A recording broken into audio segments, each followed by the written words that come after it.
Hello students, हमने अपना political science का last chapter outcome of democracy किया था।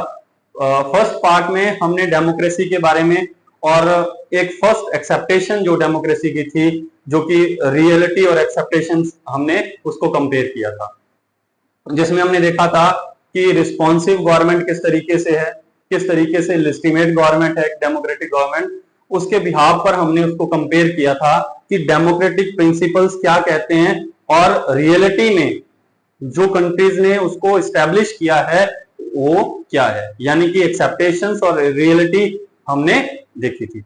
आज हम इसका दूसरा टॉपिक, दूसरी एक्सेप्टेशन देखेंगे, इकोनॉमिक ग्रोथ एंड डेवलपमेंट। अगर हम बात करें किसी भी कंट्री के सिटीजन्स की, वहां पर पॉलिटिकल राइट्स के साथ साथ अदर एस्पेक्ट्स को भी देखा जाता है, जैसे कि इकोनॉमिक ग्रोथ। इकोनॉमिक ग्रोथ बहुत ज्यादा मैटर करती है किसी भी कंट्री के लिए, और सभी कंट्री के सिटीजन्स अपनी कंट्री को ग्रोथ करवाना चाहते हैं।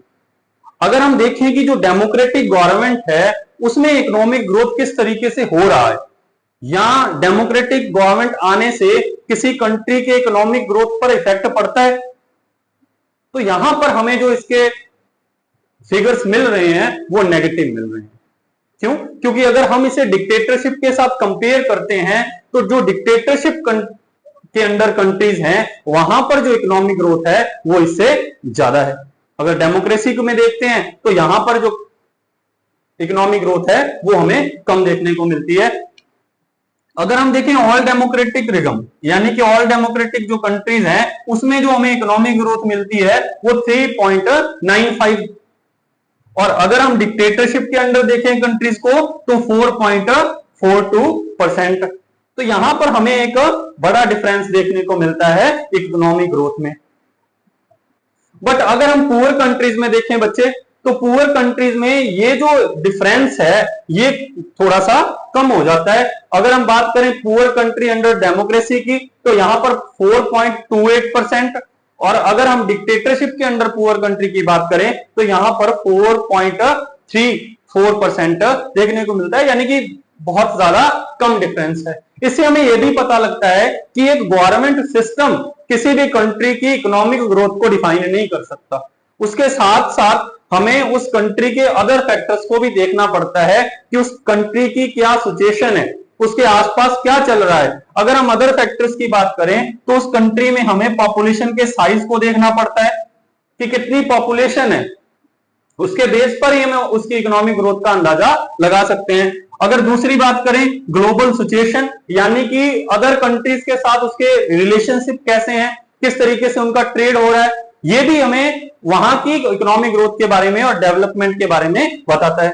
और उसके साथ साथ इकोनॉमिक प्रायोरिटीज, उस कंट्री के सिटीजन्स की क्या इकोनॉमिक प्रायोरिटीज है, वो किस सेक्टर में चाह रहे हैं कि वो काम करें। ये अदर फैक्टर्स भी किसी कंट्री की डेवलपमेंट में और इकोनॉमिक ग्रोथ में क्या करते हैं, अच्छा योगदान, कंट्रीब्यूशन करते हैं। तो हम ये नहीं कह सकते कि ओनली गवर्नमेंट सिस्टम ही किसी कंट्री की इकोनॉमिक ग्रोथ को डिफाइन करता है।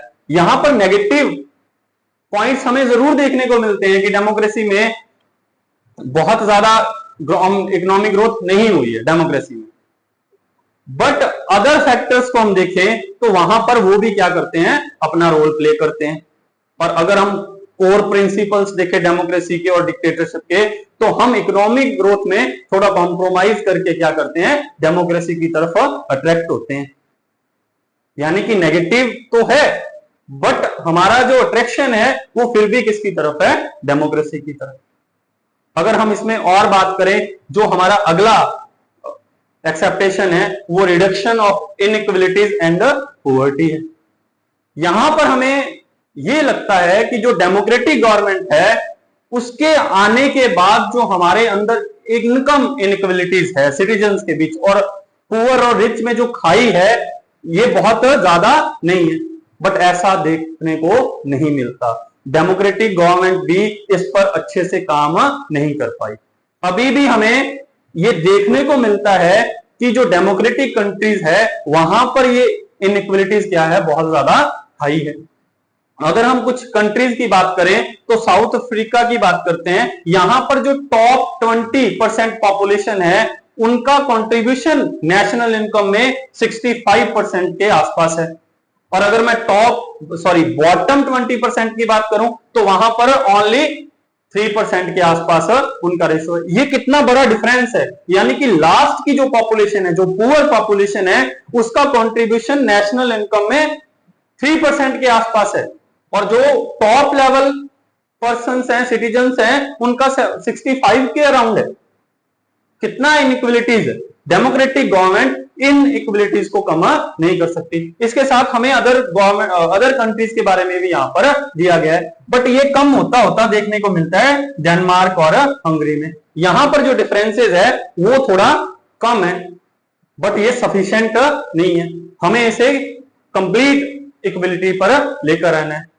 अगर हम बात करें कुछ कंट्रीज की जहां पर एक ग्रुप है जो कि फूड सिक्योरिटी को भी पा नहीं सकता, यानी कि एक टाइम ऐसा आता है कि उनको फूड, जो उसकी बेसिक नेसेसिटी होती है एक लाइफ की, वो उनसे नहीं मिल पाती। फूड नहीं मिल पाता, कपड़े नहीं मिल पाते, अच्छा घर नहीं मिल पाता, जिससे कि वो अपनी लाइफ को क्या करते हैं, पॉवर्टी के अंदर स्पेंड करते हैं। ऐसी बहुत सारी डेमोक्रेटिक कंट्रीज हैं जो कि पुअर है और अपनी फूड सप्लाई के लिए, अपनी फूड नेसेसिटी के लिए अदर कंट्रीज पर भी डिपेंड है।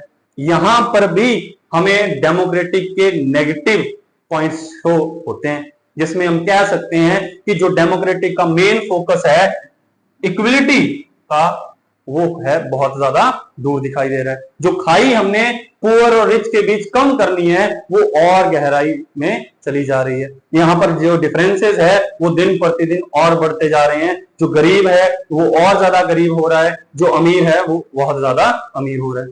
इस डिफरेंस को किस तरीके से कम किया जाए, ये डेमोक्रेटिक कंट्री को, जो गवर्नमेंट है, उसे सोचना होगा कि किस वे से हम इन डिफरेंसेस को कम कर सकते हैं। और पॉवर्टी की बात करें, क्लास 9th में आपने पॉवर्टी का चैप्टर पढ़ा था, उसमें हमारे जो पॉवर्टी का सिस्टम था उसको आपने देखा।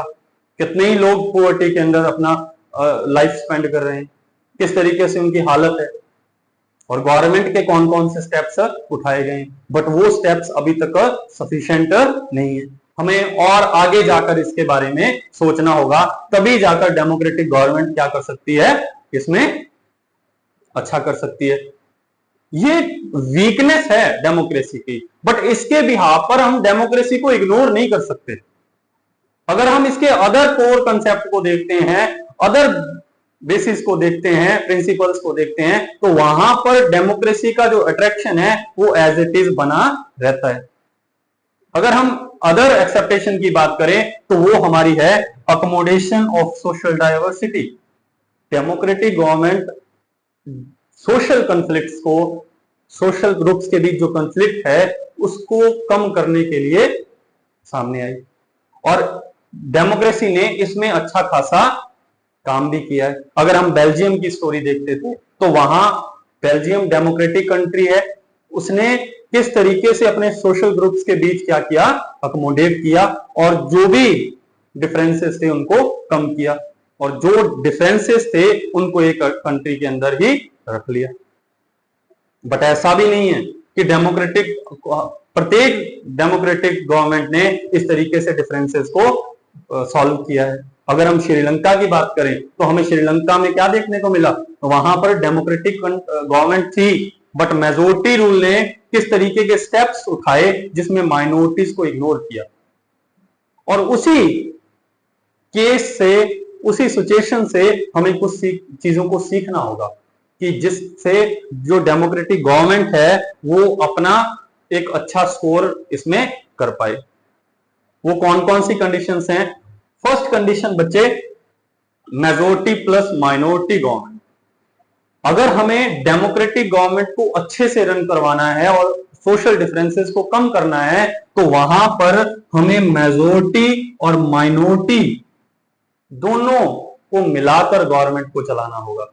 अदरवाइज अगर हम माइनॉरिटी को इग्नोर करेंगे तो वहां पर हमें जो हमें रिजल्ट मिलेगा वो नेगेटिव फॉर्म में मिलेगा। दूसरी चीज, यहां पर जो मेजोरिटी है वो किसके बेस पर नहीं होनी चाहिए, कास्ट के और रिलीजन के बेस पर नहीं होनी चाहिए।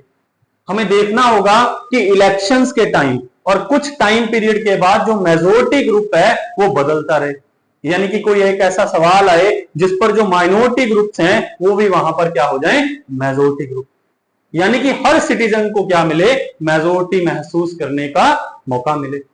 तो जब ये कंडीशंस किसी भी कंट्री में आएगी, किसी भी डेमोक्रेटिक कंट्री में आएगी, तो जो डेमोक्रेटिक गवर्नमेंट है उसमें जो सोशल डिफरेंसेस हैं वो क्या हो जाएंगे, बहुत कम हो जाएंगे, जिससे कि जो इसके नेगेटिव रिजल्ट है उस पर हमें पार पाने का एक मौका मिलेगा। सोशल डाइवर्सिटी को कहीं ना कहीं डेमोक्रेसी ने अपने अंदर अकोमोडेट करा है, जिससे हम इनकार नहीं कर सकते। यानी कि इसकी एक्सेप्टेशंस तो बहुत है, बट फिर भी रियलिटी में इसने बहुत सारा काम किया भी है। उसके साथ अगर अदर एक्सेप्टेशन देखें तो वह है dignity and freedom of citizens.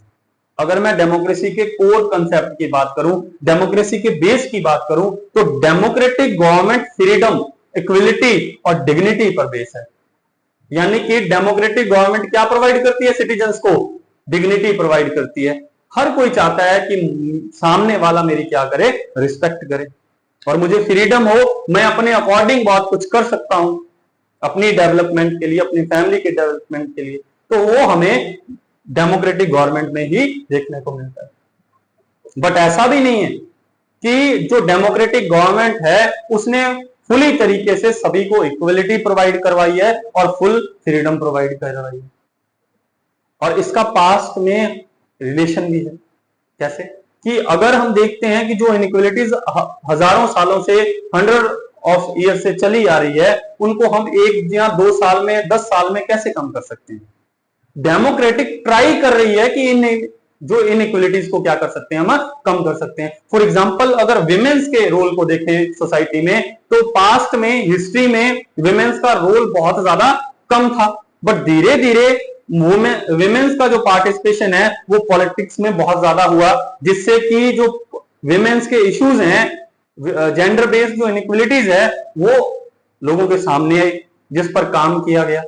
But ऐसा नहीं है कि अभी विमेन का पार्टिसिपेशन बढ़ गया है और उसमें उसमें मेल और फीमेल की इक्वलिटीज इस्टेब्लिश हो गई है, ऐसा भी नहीं है।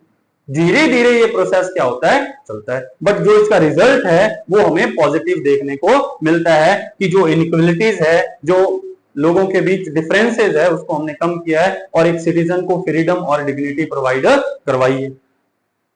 तो अगर हम देखें डेमोक्रेसी को बहुत सारे एक्सेप्टेशंस और बहुत सारे टेस्ट से गुजरना पड़ता है। अगर आप एक एक्सेप्टेशन को, एक टेस्ट को पार कर लेंगे तो उसके बाद हमारे सिटीजन्स क्या करेंगे, दूसरा टेस्ट उसके लिए तैयार रखेंगे। यानी कि ये अपने आप में एक तरीके से डेमोक्रेसी जीत की पॉजिटिविटी है, पॉजिटिव चीज है। क्यों? क्योंकि वहां पर हमें कंप्लेंट्स देखने को मिलती है, हमें वहां पर कुछ एक्सेप्टेशंस देखने को मिलती है, और अगर वो एक्सेप्टेशन रियलिटी में ना आए तो उसके अगेंस्ट क्रिटिसिज्म देखने को मिलता है। ये जो क्रिटिसिज्म है, जो ये कंप्लेंट्स हो रही है सिटीजन्स के द्वारा, ये भी डेमोक्रेसी को अपने आप में क्या बनाती है, अच्छा बनाती है। क्योंकि एक स्कोप मिलता है, एक स्पेस मिलता है जिसमें सिटीजन्स क्या कर पाते हैं, अपना प्रोटेस्ट या अपना अग्रेशन क्या कर सकते हैं, शो कर सकते हैं। जो वो चाहते हैं किसी से या किसी गवर्नमेंट से, उसको लोगों के सामने रख पाते हैं। तो ओवरऑल अगर देखें तो ज्यादातर जो लोग हैं, कोई भी नेगेटिव पॉइंट्स को देखकर, कोई भी पॉजिटिव पॉइंट्स को देखकर, अभी जो ट्रेंड है वो अट्रैक्शन किसके ऑन पे है, डेमोक्रेसी की ओर लोगों का झुकाव अभी भी उसी तरीके से बना हुआ है, अगर उसको अदर फॉर्म्स के साथ कंपेयर करते हैं। इसी के साथ हमारा चैप्टर आउटकम्स ऑफ डेमोक्रेसी खत्म हुआ है और हमने अपनी पॉलिटिकल साइंस की बुक को भी क्या कर लिया है, कंप्लीट कर लिया है। इसमें बच्चे मैं एक चीज और बताना चाहता हूं आपको कि हमने एक टेस्ट सीरीज को स्टार्ट किया है, जिसमें हम पॉलिटिकल साइंस के हर चैप्टर के कुछ एमसीक्यूज लेके आएंगे और एमसीक्यूज के बाद हम उसके वेरी शॉर्ट आंसर्स भी क्या करेंगे, देखेंगे कि किस तरीके का क्वेश्चन इसमें बन सकता है और किस तरीके का बोर्ड पैटर्न हमारे सामने आता है। हमने अपना फर्स्ट जो टेस्ट था पावर शेयरिंग से रिलेटेड एमसीक्यू का उसको अपलोड कर दिया है, वहां पर जाकर आप क्या कर सकते हैं, देख सकते हैं। और टेलीग्राम लिंक भी हमने डिस्क्रिप्शन में दिया है, जिसमें कि हमने 5 चैप्टर्स के नोट्स उसमें डाल दिए, वहां पर जाकर आप क्या कर सकते हैं, उन नोट्स को देख सकते हैं और उसका प्रिंट आउट भी निकलवा के अपना उससे रिवाइज कर सकते हैं और अपनी नॉलेज को क्या कर सकते हैं, अच्छा बना सकते हैं। तो मैं उम्मीद कर रहा हूं जो मैं आपको करवा रहा हूं वो आपके समझ आ रही होगी। अगर कहीं पर आपको मेरी वीक पॉइंट्स शो होते हैं तो आप मुझे कमेंट करके बता सकते हैं, मैं उनको इंप्रूव करने का ट्राई करूंगा। धन्यवाद।